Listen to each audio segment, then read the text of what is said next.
Uh, Habari yako mtazamaji na mfuatiliaji wa vipindi vyangu mbalimbali ambavyo nimekuwa nikifanya. Kikweli wengi wamekuwa wakivutiwa na hiki ambacho ninachofanya, hasa vipindi vyenye mguso kama hiki ambacho leo hii unakitazama. Kipindi kinaitwa Mapito, na katika maisha ambayo tunayoishi binadamu, kila mwanadamu ana mapito yake. Hivi ulivyo wewe leo ni kutokana na mapito ya toka unazaliwa mpaka umekuwa sasa hivi. Kwa hivyo kila mmoja ana mapito yake, yanaweza kuwa ni mazuri ama yanaweza kuwa ni mabaya, lakini ni mapito ambayo binadamu anapitia. Ukimwona mtu amekuwa muovu, amekuwa mshenzi, amekuwa wa aina mbalimbali, basi kabla ya kumlaumu, kabla ya kumsema, kwanza unapaswa kumwombea Mungu. Maana mapito ndiyo ambayo yanatufanya leo hii tuwe hivi. Inawezekana pengine huyu mtu kama angepita yale mapito ambayo wewe umepita, huenda yeye angekuwa mtu mzuri kulikoni hata wewe.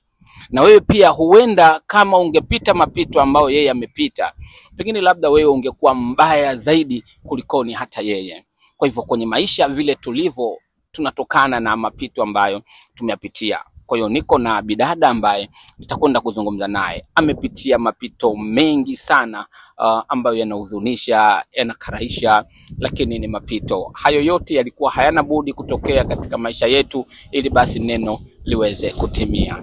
Mimi jina langu naitwa Abra Tuesday, ndiye ambaye nakuendeshea kipindi hiki mpaka pale ambapo tutakamatika. Niko na mgeni wangu. Mambo vipi?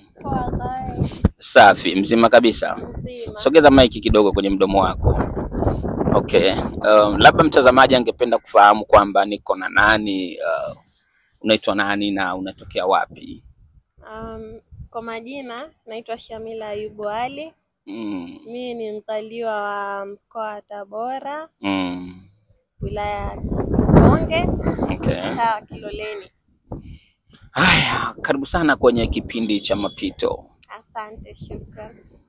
Na imani uwepo wako hapa unatokana na kile ambacho umekisikia kwamba kwenye kipindi hiki tunazungumzia mapito tofauti ambayo mtu ameyapitia, na wewe ni mmoja wa watu ambao wameyapitia mengi sana makubwa, na leo hii umeona ni busara ukaja ukazungumza na mimi. Kwanza nikupongeze kwa hilo. Asante. Haya, tuanzie hapo. Wewe ni wangapi kuzaliwa kwenye familia yenu?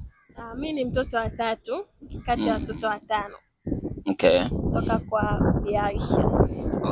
Baba yako na mama yako wanaishi pamoja mpaka sasa hivi? Hapana. Walitengana? Walitengana. It is long story. Okay, ndio najua na hatuko hapa kwa ajili ya kuzungumza wao. Isipokuwa ningependa nijue tu kama walitengana basi.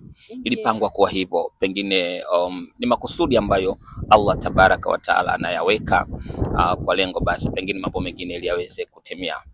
Mapito yako hasa kwa ujumla ambayo yamesababisha leo hii hapa